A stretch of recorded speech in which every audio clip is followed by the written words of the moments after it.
بسم اللہ الرحمن الرحیم الحمدللہ رب العالمین والصلاة والسلام علی رسولہ الامین۔ محترم ناظرین، اردو ورلڈ کی طرف سے آپ کو خوش آمدید پروگرام راہ عمل میں۔ آج ہم جس موضوع پر بات کریں گے وہ ہے سادگی اور صفائی۔ نبی مہربان صلی اللہ علیہ وآلہ وسلم کا ایک فرمان میں آپ کے سامنے پیش کروں گا۔ وعن ابی امامۃ رضی اللہ تعالی عنہ قال قال رسول اللہ صلی اللہ علیہ وسلم ان البزازۃ من الایمان او کما قال رسول اللہ صلی اللہ علیہ وآلہ وسلم۔ میں نے جو آپ کے سامنے حضور اکرم صلی اللہ علیہ وآلہ وسلم کا ایک فرمان پیش کیا ہے، اس کا ترجمہ کچھ اس طرح ہے کہ نبی اکرم صلی اللہ علیہ وآلہ وسلم نے ارشاد فرمایا، حضرت ابو امامہ رضی اللہ تعالیٰ عنہ اس کے راوی ہیں، کہ سادہ زندگی گزارنا ایمان سے ہے۔ محترم ناظرین، ہمارے ہاں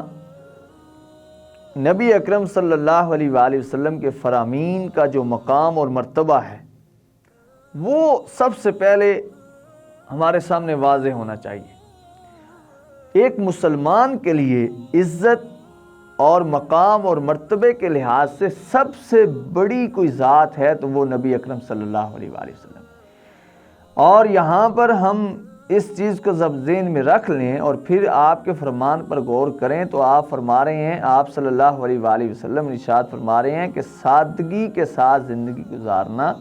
یہ ایمان کا حصہ ہے۔ اس وقت ہم اپنی جب زندگی کے اندر پھیلی ہوئی بے شمار خرافات کی طرف دھیان دوڑاتے ہیں تو ہمیں نظر آتا ہے کہ ہماری زندگی میں تو دور دور ہمیں سادگی نظر ہی نہیں آتی۔ نمود و نمائش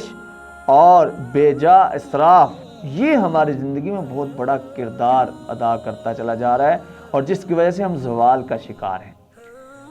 نبی اکرم صلی اللہ علیہ وآلہ وسلم نے اپنی جو فوج تیار کی، اس کے صحابہ اکرام رضوان اللہ تعالیٰ علیہ اجمعین، ان کی زندگی پر آپ غور کریں تو آپ کو جگہ جگہ پر سادگی نظر آئے گی۔ اور خود نبی اکرم صلی اللہ علیہ وآلہ وسلم کی اپنی زندگی اور اپنے گھر کے اندر اپنی ازواج مطہرات کے ساتھ رویہ اور پھر اپنے گھر کی تزئین و آرائش اور اپنے آس پاس اور اپنا لباس اور اپنی سواری، ان سب چیزوں میں آپ دیکھیں تو آپ کو ایک سادگی کی جھلک نظر آئے گی۔ اس وقت ہمارے جو معاشی صورتحال ہے، ایک گھر کا بجٹ جو ضرورت سے زیادہ بڑھ چکا ہے، اس میں بڑا کردار ہمارا جو ہے سادگی والی زندگی نہ گزارنے کا ایک بہت بڑا کردار ہے۔ ہم نے اگر کوئی سوٹ خریدنا ہے، ہم نے اگر کوئی لباس خریدنا ہے، ہم نے اگر اپنی شوز خریدنے ہیں، ہم نے اگر اپنے گھر کا کوئی دیگر سامان خریدنا ہے تو اس میں ہم نمود و نمائش کو فرسٹ پریارٹی پر رکھتے ہیں، جس کی وجہ سے ہمارے لیے مشکل بنتی چلی جاتی ہے اور ہم پھر واویلا ڈالتے ہیں اپنی معاشی ضرورت اور اپنی معیشت کو اس کا ذمہ دار ٹھہراتے ہیں،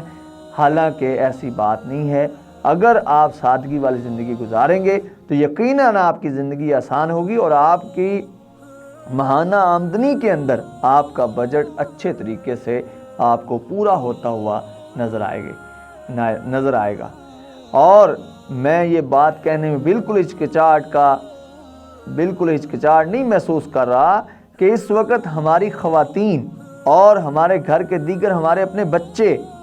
ان کی جب کوئی بات آتی ہے چیز لینے کی تو وہ اس طرح نمود و نمائش کو ٹارگٹ بناتے ہیں کہ جس طرح کہ ہماری سب سے پہلے تو ہم نے نمائش کو دیکھنا ہے، اس کے بعد اپنی ضرورت کو دیکھنا ہے۔ اس لیے ہمیں نبی اکرم صلی اللہ علیہ وآلہ وسلم کے فرامین کو سامنے رکھتے ہوئے زندگی اپنی گزارنی ہوگی، تب ہی ہم ایک آسان اور خوبصورت زندگی گزار سکتے ہیں۔ اللہ تعالی ہم سب کو حضور اکرم صلی اللہ علیہ وآلہ وسلم کی ہدایات پر عمل کرنے کی توفیق عطا فرمائے۔ وَأَقُولُ قَوْلِي هَذَا أَسْتَغْفِرُ اللَّهَ لِي وَلَكُمْ وَلِسَائِرِ الْمُسْلِمِينَ۔